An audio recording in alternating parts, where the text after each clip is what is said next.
फटाक 30 सेकंड में हर खबर डाउनलोड कीजिए तक ऐप, लिंक डिस्क्रिप्शन में। नमस्कार, आज तक में हमारे साथ खास मेहमान छत्तीसगढ़ के मुख्यमंत्री भूपेश बघेल साहब जुड़ रहे हैं। बघेल साहब, आज तक में स्वागत है आपका। नमस्कार जी नमस्कार। बघेल साहब का दिनचर्या काफ़ी बिजी रहता है, कभी इस प्रदेश में, कभी उत्तर प्रदेश में, कभी छत्तीसगढ़ में, हमेशा लगातार दौरों पर होते हैं। आप बहुत बिजी रहते हैं। हमारे साथ जुड़ने के लिए शुक्रिया बघेल साहब। पर दरअसल मसला भी बेहद गंभीर है। छत्तीसगढ़, रायपुर और धर्म संसद सुर्खियों में है और एक दिन बीत गया है, कार्रवाई, आपने एफआईआर तो हुई है पर कार्रवाई नहीं हुई, अभी तक अरेस्ट नहीं हुआ है।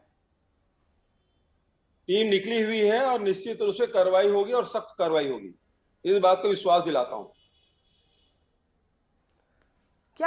क्या एफआईआर दबाव में और खाना पूर्ति के लिए हुई? क्योंकि धारा 505(2) और 294 के तहत मामला तो दर्ज किया गया है, पर कालीचरण महंत के खिलाफ किया गया है, बाकी ऑर्गेनाइजर्स के खिलाफ कोई कार्रवाई क्यों नहीं बघेल साहब?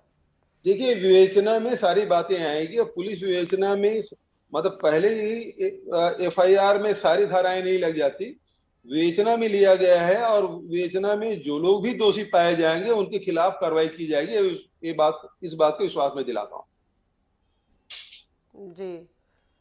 क्योंकि मसला दरअसल सिर्फ रायपुर का नहीं है। अभी हरिद्वार में जो धर्म संसद हुई थी वो भी सुर्खियों में थी और लगातार ये आरोप लग रहे हैं कि जो आयोजक है, अगर बात करें महंत रामसुंदर दास की, तो वो उनको कैबिनेट रैंक मिली हुई है, कैबिनेट का दर्जा मिला हुआ है। तो ऐसा आरोप विपक्ष लगा रहा है कि कांग्रेस के संरक्षण में इस धर्म संसद को इजाज़त दी गई और इस तरह से वैमनस्य फैलाने की इजाज़त कांग्रेस के संरक्षण में दी गई, कांग्रेस के नेताओं की मौजूदगी में। क्या कहेंगे? देखिए मौसमी जी, ये जो धर्म संसद का आयोजन किया गया, तो आयोजकों ने न केवल महंत रामसुंदर दास को संरक्षक बनाया, बल्कि यहाँ रायपुर के अन्य विधायक हैं उसको भी संरक्षक बनाया गया, भारतीय जनता पार्टी के विधायक हैं उसको भी संरक्षक बनाया गया, यहाँ के जो पार्षद हैं उनको भी उसमें आयोजकों में शामिल किया गया। तो ये क्योंकि सनातन धर्म के बारे में चर्चा होगी तो स्वाभाविक रूप से सब लोग इसकी सहमति दे दी, लेकिन ये बिल्कुल उनके संज्ञान में नहीं रहा होगा कि इस प्रकार से विवादित लोगों को बुलाया जाएगा और बुला के इस प्रकार की चर्चा की जाएगी। अब धर्म संसद की बात हो रही है, उसमें गांधी जी कहां से आ गए, गोडसे कहां से आ गए, जिसके बारे में चर्चा की गई धर्म संसद में। और सनातन धर्म का विषय इतना गूढ़ है और इतना व्यापक है, उसमें आप चर्चा करते? आप तो यहाँ राजनीति करने आए और ये कुछ लोगों के द्वारा इस प्रकार से किया जा रहा है और लगातार इसका दुरुपयोग किया जा रहा है। तो ऐसे में निश्चित रूप से इसका व्यापक विवेचना की जाएगी और जो लोग भी दोषी होंगे उनके खिलाफ कार्रवाई होगी। देशद्रोह का मुकदमा क्या दर्ज किया जाएगा? क्योंकि ये भी मांगे उठ रही हैं, क्योंकि देश के राष्ट्रपिता के खिलाफ इस तरह की अभद्र टिप्पणियां हुई, इस तरह की गालियां निकाली गई, इस तरह की भाषा का प्रयोग किया गया, तो देशद्रोह का मुकदमा क्या दर्ज होना चाहिए?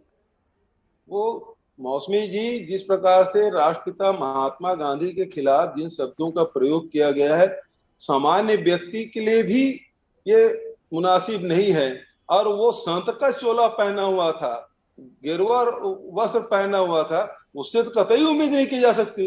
लेकिन यदि कोई गुंडे बदमाश इस प्रकार से यदि वस्त्र धारण कर ले और इस प्रकार, तो उसे साधु तो नहीं कहा जा सकता, लेकिन वो किया गया तो उसके खिलाफ तो कड़ी कार्रवाई होगी ही। लेकिन एक बात यह है कि आयोजकों को इस प्रकार के कार्यक्रमों में जो वास्तविक में जो धर्म के मर्म को समझते हैं, ऐसे लोगों को बुलाया जाना चाहिए, उससे समाज को लाभ होगा। और जब ऐसे लोगों को बुलाया जा रहा है जिसमें गांधी जी के बारे में विवादित बयान दिए जा रहे हैं और गालियां दी जा रही है, जिन शब्दों का प्रयोग आप और हम नहीं कर सकते, उन शब्दों का जब प्रयोग किया जा रहा है, तो ऐसे लोगों को तो बिल्कुल ही इन मंचों से दूर रखा जाना चाहिए। इससे मंच की मर्यादा भी तार तार हुई है।